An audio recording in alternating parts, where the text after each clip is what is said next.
जय माता दी दोस्तों। आज हम जानेंगे शारदीय नवरात्रि के बारे में। शारदीय नवरात्रि अब की बार 2023 में कब पड़ रही है? कलश स्थापन का विशेष और शुभ मुहूर्त कितने टाइम के लिए है? कितने टाइम हम कलश स्थापन कर सकते हैं? माता रानी की पूजन की कुछ विशेष सामग्रियाँ, हवन की सामग्री, पूजा विधि। तो वीडियो शुरू करने से पहले आपसे एक प्रार्थना है, चैनल पर नए हो तो प्लीज़ चैनल को सब्सक्राइब, वीडियो को लाइक अवश्य कीजिएगा। हमारे चैनल पर हमेशा आपको अच्छी और सच्ची जानकारियाँ मिलती रहेंगी। तो हम जान लेते हैं नवरात्रि, शारदीय नवरात्रि के बारे में, जो कि अब की बार शारदीय नवरात्रि बहुत ही शुभ होने वाला है। माता रानी हाथी की सवारी पे आने वाली है, जो कि धन संपदा और लक्ष्मी से घर भर देती हैं। कहते हैं माता रानी का हाथी का जो सवारी है बहुत ही शुभ, बहुत ही विशेष माना गया है। तो अब की बार 2023 में 15 अक्टूबर से शारदीय नवरात्रि का आरंभ होने जा रहा है। माता रानी का ये महा उत्सव 15 अक्टूबर रविवार से आरंभ होगा और 23 अक्टूबर को यह समाप्त होगा। नवरात्रि के ये पावन दिन शुभ कार्यों के लिए बेहद ही उत्तम माने जाते हैं। इन दिनों कई शुभ कार्य किए जाते हैं। शास्त्रों के अनुसार नवरात्रि में की इन 9 तिथियों में बिना मुहूर्त देखे कोई भी शुभ कार्य किया जा सकता है। इन्हीं दिनों में अक्सर लोग नया व्यापार शुरू करते हैं या फिर नए घर में प्रवेश करते हैं। नवरात्रि के दौरान घर में पूजा करते हैं, तो इसके लिए आपको कुछ बातों का विशेष ध्यान रखना चाहिए। तो आइए जानते हैं घर में पूजा करने की विधि और पूजन सामग्री के बारे में। नवरात्रि में कलश स्थापना के लिए इस बार सिर्फ 45 मिनट का बहुत ही विशेष और शुभ मुहूर्त मिल रहा है। नवरात्रि में दुर्गा सप्तशती का पाठ करते हैं, तो इन नियमों का भी ध्यान रखें। प्रतिपदा तिथि आरंभ हो रही है 14 अक्टूबर 2023 शनिवार को रात्रि के समय 11:24 से। प्रतिपदा तिथि का समापन हो रहा है जो 15 अक्टूबर रविवार देर रात को 12:32 पर।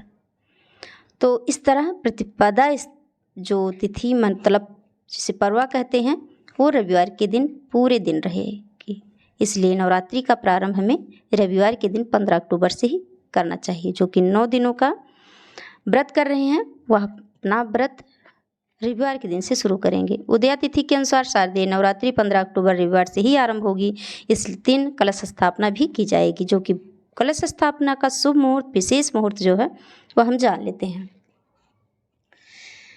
15 अक्टूबर प्रातः 11:44 से दोपहर 12:30 पर कलश स्थापन की बहुत ही विशेष और शुभ मुहूर्त मिल रहा है, जो कि अभिजीत मुहूर्त में है। तो इस बीच आप कलश स्थापन अवश्य करें। नवरात्रि के पूजन की सामग्री जो है, जो कि आप नवरात्रि के दिन एक दिन पहले ही ला कर रख सकते हैं घर में, जिससे भी किसी भी चीज़ के लिए आपको परेशानी या दिक्कत ना हो।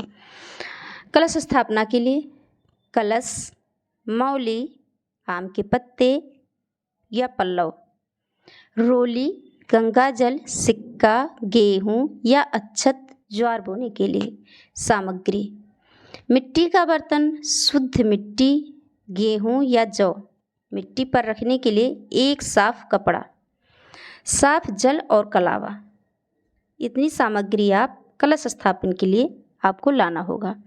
अखंड ज्योति के लिए पीतल या मिट्टी का दीपक, घी, रुई बत्ती, रोली या सिंदूर, अक्षत। 9 दिनों के लिए हवन सामग्री। नवरात्रि पर भक्त पूरे 9 दिन तक हवन करते हैं, इसलिए हवन कुंड, आम की लकड़ी, काले तिल, रोली या कुमकुम, अक्षत, जौ, धूप, पंचमेवा, घी, लोबान, लौंग का जोड़ा, गुग्गल, कमलगट्टा, सुपारी, कपूर, हवन में चढ़ाने के लिए भोग, शुद्ध जल आचमन के लिए। इतनी सामग्री आप हवन के लिए लाकर रख सकते हैं। आप 9 दिन हवन करें या नवमी के दिन या दशमी के दिन हवन करें। अक्सर अष्टमी या नवमी के दिन ही हवन किया जाता है। बहुत से लोग 9 दिन तक इस तरह बना कर रख लेते हैं और हवन करते हैं, जो कि माता रानी को अति प्रिय है। माता रानी को श्रृंगार चढ़ाने वाली जो वस्तुएं हैं, वह भी आप ला कर रख लें। माता रानी को जो अति प्रिय हैं। श्रृंगार सामग्री जो है माता रानी के लिए लेना आवश्यक होता है लाल चुंदरी, चूड़ी, इत्र, सिंदूर, महावर, बिंदी, मेहंदी, काजल, पिछिया, माला, पायल, लाली व अन्य श्रृंगार की सामान जैसी आपसी व्यवस्था बने। कलश स्थापना की पूजा की विधि जो है वह हम जान लेते हैं। नवरात्रि की प्रतिपदा तिथि को पहले दिन ब्रह्म मुहूर्त में उठने की आप कोशिश करें। सुबह के टाइम ब्रह्म मुहूर्त में उठकर स्नान करें और स्वच्छ वस्त्र धारण कर लें। अब एक चौकी बिछाकर वहाँ पहले स्वास्तिक का चिन्ह बना लें, फिर रोली और अक्षत से वहाँ पर टीका करें और फिर वहाँ माता रानी की प्रतिमा या तस्वीर जो भी आपके पास में हो या मूर्ति हो वह स्थापित करें। इसके बाद विधि विधान से माता रानी की पूजा करें। इस बात का ध्यान अवश्य रखें कि कलश हमेशा उत्तर और पूर्व दिशा यानी कि ईशान कोण में स्थापित करें।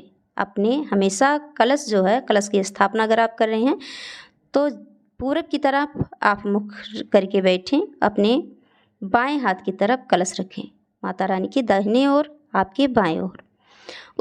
इससे हो जाएगा उत्तर पूर्व दिशा यानी कि ईशान कोण में। कलश के मुंह पर चारों तरफ अशोक के पत्ते लगाकर या आम के पत्ते लगाकर नारियल पर चुंदरी लपेटकर कलावा बांध दें। अगर चुंदरी ना हो तो सिर्फ कलावा लपेटकर 3 बार आप वहाँ पर कलश के ऊपर रख दें। अब माता रानी का आवाहन करें और दीपक जलाकर पूजा करें। अगर आप अखंड दीप जला रहे हैं तो अखंड दीप जला लें 9 दिन तक, जो कि जलती रहे 9 दिन तक, उसकी आप बराबर देख रेख करें। और अगर अखंड दीप ना जला रहे हैं तो सुबह और शाम के टाइम घी का दीपक जलाएं। इससे भी माता रानी प्रसन्न होती हैं। माता रानी की विधिवत पूजन करें जैसे आपसे हो सके। माता रानी को भोग लगाएं। 9 दिन 9 प्रकार के भोग लगते हैं। तो कालिका पुराण के अनुसार 9 दिन का कौन कौन सा भोग है ये हम अगले वीडियो में बताएंगे, जो कि आप लगा सकते हैं। माता रानी को अति प्रिय है, जिससे माता रानी अति प्रसन्न होती हैं। तो अगर आप 9 दिन का अलग अलग माता रानी के मन का भोग लगाना चाहते हैं जिससे माता रानी अति प्रसन्न हो तो वीडियो ज़रूर देखिएगा और चैनल को सब्सक्राइब अवश्य करके रखिएगा। वीडियो अगर अच्छी लगे तो लाइक भी अवश्य कीजिए, जिससे हमें पता चले कि आपको वीडियो कैसी लग रही है। अगर आप इस तरह ना करना चाहते हो तो माता रानी के अति प्रिय है जो कि केला, आप 9 दिन अवश्य चढ़ाएं। केला हमेशा जोड़ी में चढ़ाया जाता है।